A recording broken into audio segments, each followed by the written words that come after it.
और मेरे साथ हैं सब इंस्पेक्टर आरती सिंह, उनसे वार्तालाप करेंगे। और मेन प्रॉब्लम जो है वो आवाजाही को कंट्रोल करने की ही है, क्योंकि एक लंबा दौर हो चुका है। पहली लहर थी, अब दूसरी लहर है। इस पूरे लॉकडाउन को मैंने देखा है कि एक मौका मिला है। वो बोलते हैं ना, माना ये वक्त मुश्किल है, सता रहा है। इतना आसान नहीं है ज़िंदगी बहुत मुश्किल है, और ये हमें वो मुश्किलें सिखा रही है।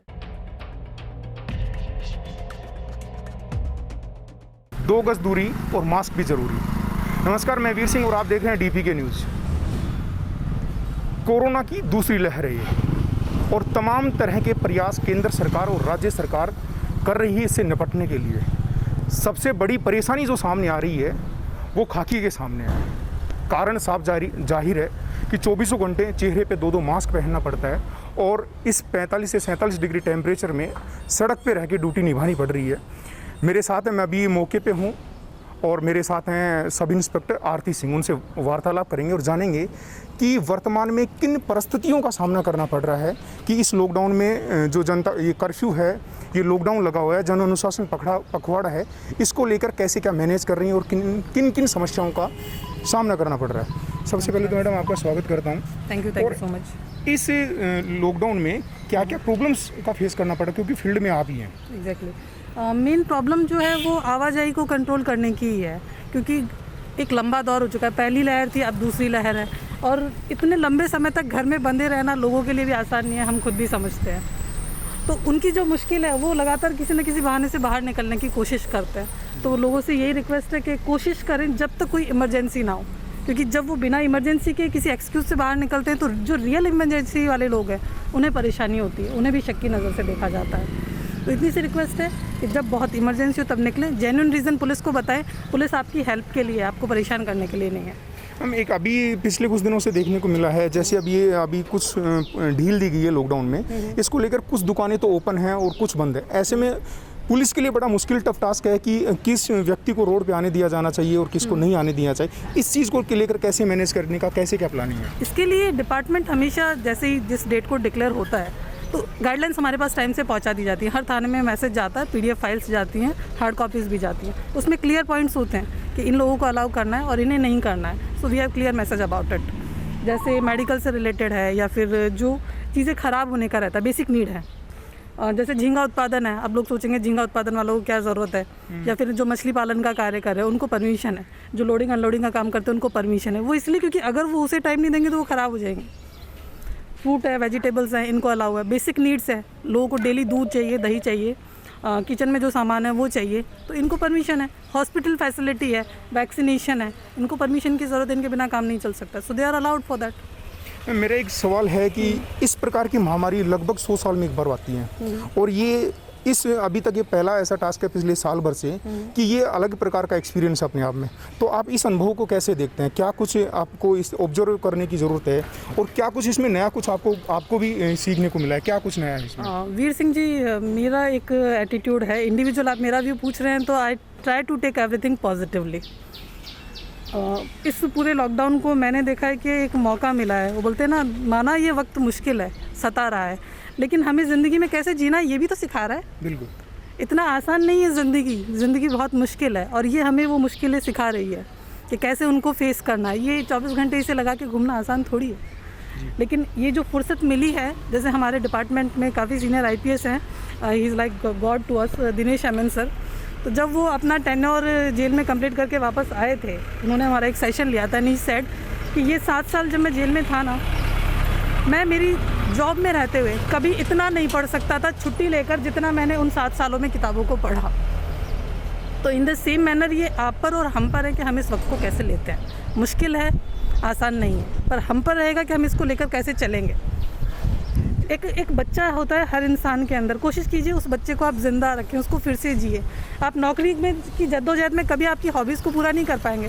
आपको पेंटिंग पसंद है, पेंटिंग कीजिए। आपको नॉवल पढ़ना पसंद है, नॉवल पढ़िए। Fiction, non fiction, what ever you like, you have time, you want be having this after this. नहीं होगा, यूज़ इट। ये जो लॉकडाउन है पिछले साल भर का, ये टाइम जो पहले यूथ केवल सोशल मीडिया तक थी और नेट की पहुंच केवल यूथ तक थी, लेकिन इस लॉकडाउन ने भारतीय लोगों को इंटरनेट की दुनिया में एक अलग ऊंचाइयों तक पहुंचाया है। अगर अपन सर्वे की बात करें तो बहुत से सर्वे ऐसे हैं जिसमें डाटा यूजेज बढ़ा है।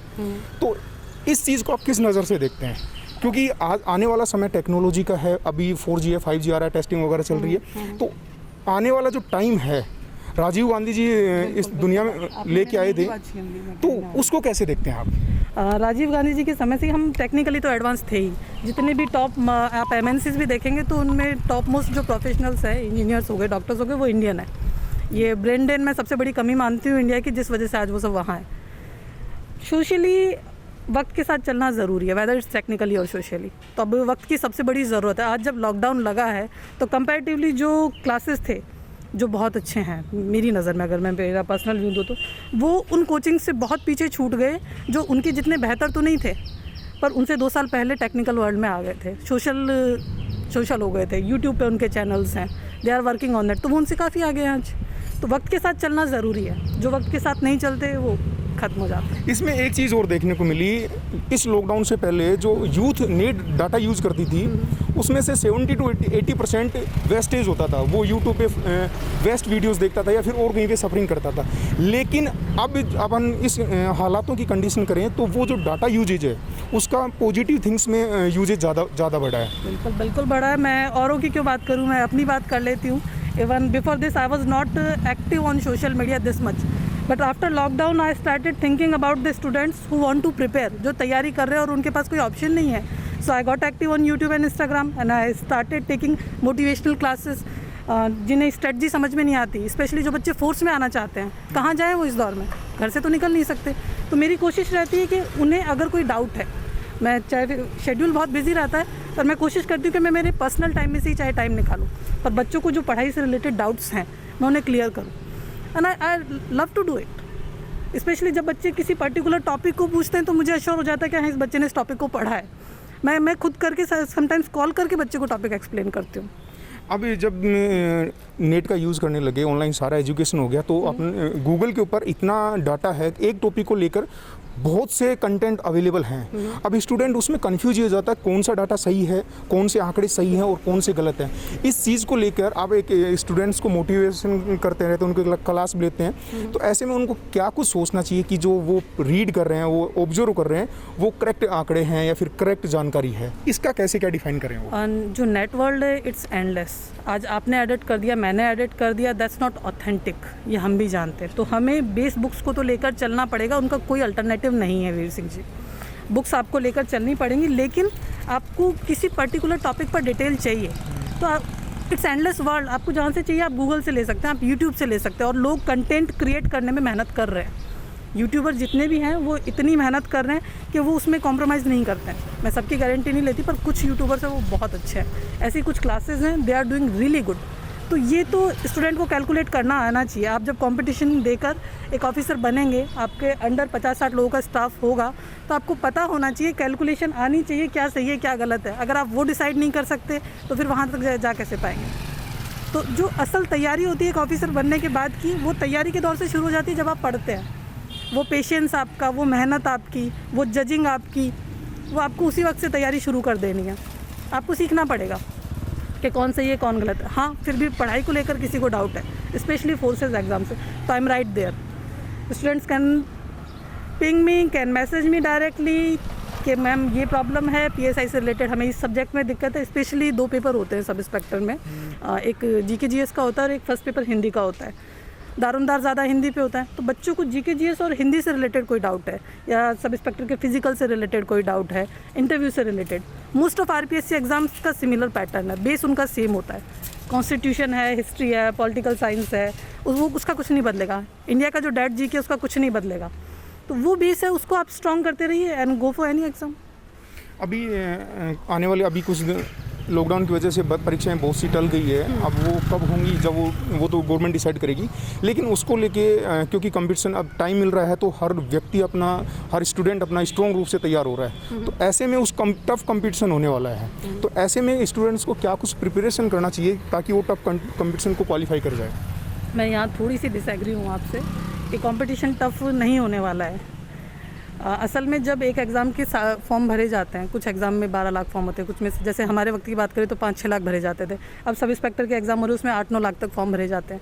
बट रियल कॉम्पिटिटर वो 1 लाख से 50,000 के बीच के ही हैं। बाकी मौसमी कॉम्पिटिटर है।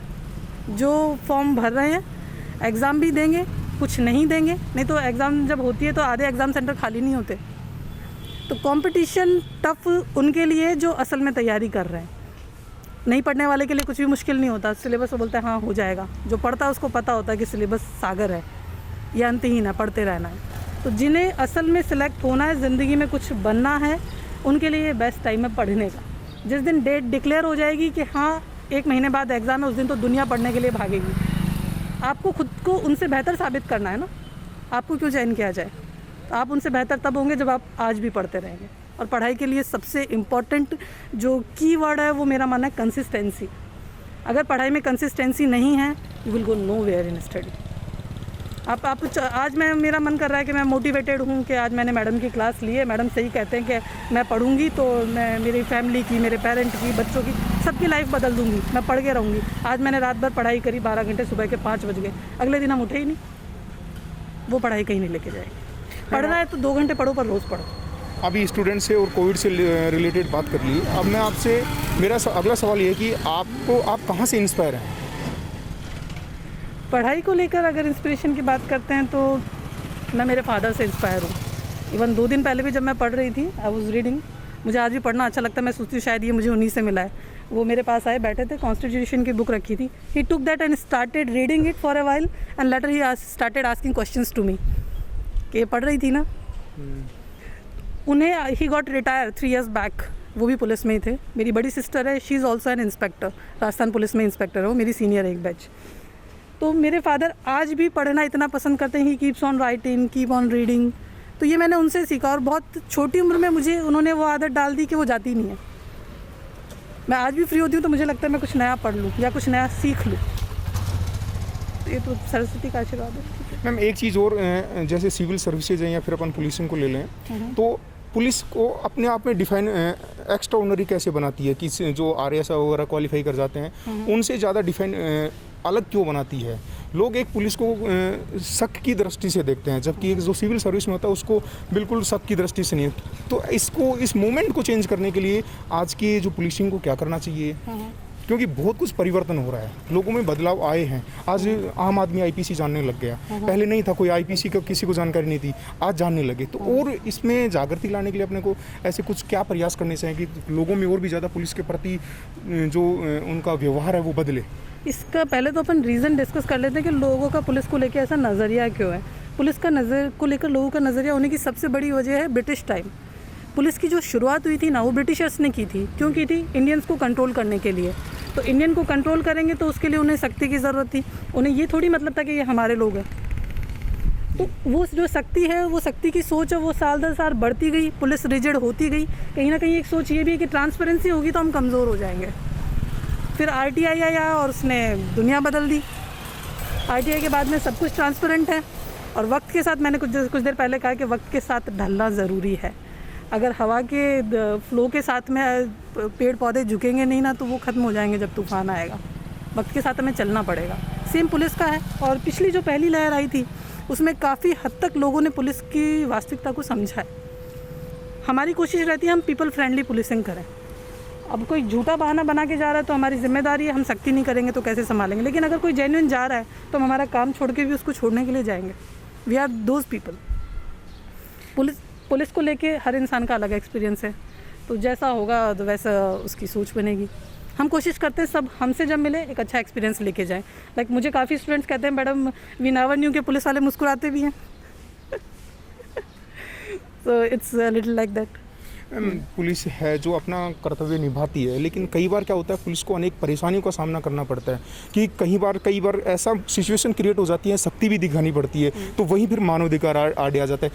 कई बार ऐसी घटनाएं होती है जहाँ पे कानून ही पुलिस के कदम रोक लेता है। तो और पुलिस भी कई अनेक नवाचार करती रहे, जैसे पुलिस मित्र है, अभी पुलिस मित्र बनाए गए पूरे राजस्थान में, वो भी लोगों में और पुलिस में लगभग एक कॉम्बिनेशन बैठाने का कार्य था। लेकिन आज भी राजस्थान में 70% ग्रामीण आबादी है और गांव के जो लोग हैं, जो बुजुर्ग लोग हैं, आज भी पुलिस को देखते ही छुप जाते हैं। ऐसा क्या कारण है? वो अभी तक उनकी मेंटलिटी क्यों नहीं चेंज हो पाई? वो तो ये ठीक वैसा ही है जैसे हम हमारे पेरेंट की बात करें, हमारे दादा परदादा की बात करें, तो वो एक डिफरेंट सोच लेके चले थे। उसके बाद में हमारे पेरेंट्स उनसे कुछ आगे थे, आज हम हमारे पेरेंट्स से कुछ आगे हैं। तो ये तो कालांतर में चलता है। ये जो चेंज है ना, it's a big change, this can't be like this, it's time taking, तो ये अपना वक्त लेगा। But the good thing is कि जो हमारी जनरेशन है ये दो बहुत अलग जनरेशन्स के बीचों बीच है। अगर हम हमसे पिछली जनरेशन देखें और हमसे जो अगली पीढ़ी आ रही है उससे देखें तो दोनों बहुत अलग हैं। तो ये जो चेंज है ना हमारी जनरेशन से जो नेक्स्ट में जा रहा है, it's quite faster than before. Ma'am अभी कुछ टाइम बाद में आने वाले समय में एसआई की भी भर्ती होने वाली है और कांस्टेबल भी भर्ती, नए ज्वाइनिंग होने वाले हैं। वो अपने मन में अनेक अपेक्षाएं रखते हैं कि हम ऐसे करेंगे, ऐसे। उनको जैसे ही ज्वाइन करेंगे, कई यूथ है उनमें जिज्ञासा रहती है, उनको आप क्या प्रेरणा देना चाहोगे? मैं यही कहना चाहूँगी कि जमकर मेहनत कीजिए, जल्दी से जल्दी भर्ती हो। मैं चाहती हूँ मैक्सिमम सिलेक्शन हो ताकि हमारे कंधों का बोझ थोड़ा तो कम हो। इतना बोलते हैं ना, 24 घंटे नौकरी करते हैं और उसके बाद में भी लगता है कि काम ख़त्म ही नहीं हो रहा है। मैं ऑनेस्टली बताऊँ, I have a daughter, she will turn 2 in next month, और मुझे कई दिन हो जाते हैं उससे मिले हुए। I am a mother, but we need to do it. रात को 2 बजे भी अगर कॉल आए कि ma'am there is an issue, I need to run, I need to reach there, can't do anything. Police में है, 24 घंटे की ड्यूटी है, काफ़ी टफ टास्क होता है। अपने खुद के लिए और परिवार के लिए टाइम निकालना बहुत मुश्किल होता है। ऐसे में आप सोशल मीडिया पे लगातार एक्टिव रहती हैं, मोटिवेशन करती रहती हैं, तो वो टाइम कैसे निकाल पाते हो आप? ज़्यादातर वक्त तो मुझे मेरे पर्सनल समय से ही निकालना पड़ता है, ऑफिशियल वर्क से तो पॉसिबल नहीं है। हाँ, कभी कभी ऐसा होता है कि हाँ थिंग्स आर ओके, या फिर ऑफिस में है कि आपको प्रेजेंट रहना है और वर्कलोड नहीं है, then I can go and get live. इसके अलावा तो ये व्यक्तिगत इंटरेस्ट की बात है। हमेशा कहते हैं ना 24 घंटे हैं, whether it's prime minister of India, you और me, we have 24 hours, so we need to decide कि हमें हमारे टाइम स्लॉट कैसे डिवाइड करने हैं। It's not about time actually, it's about priorities. So I take it as a priority कि इस जो ये सब कुछ चार दीवारी में घिर गए हैं स्टूडेंट्स, उनके लिए अगर कुछ किया जा सकता है, या मेरे सेशन लेने से जो गलतियाँ बच्चे एग्ज़ाम में कर देते हैं, जो 2-3 अटैम्प्ट ख़राब करके समझ में आती है, उसमें अगर कुछ कमी आ सकती है, 2 सवाल भी उनके ज़्यादा होते हैं या 4 सवाल भी कम गलत होते हैं, तो I feel my self enough successful in that.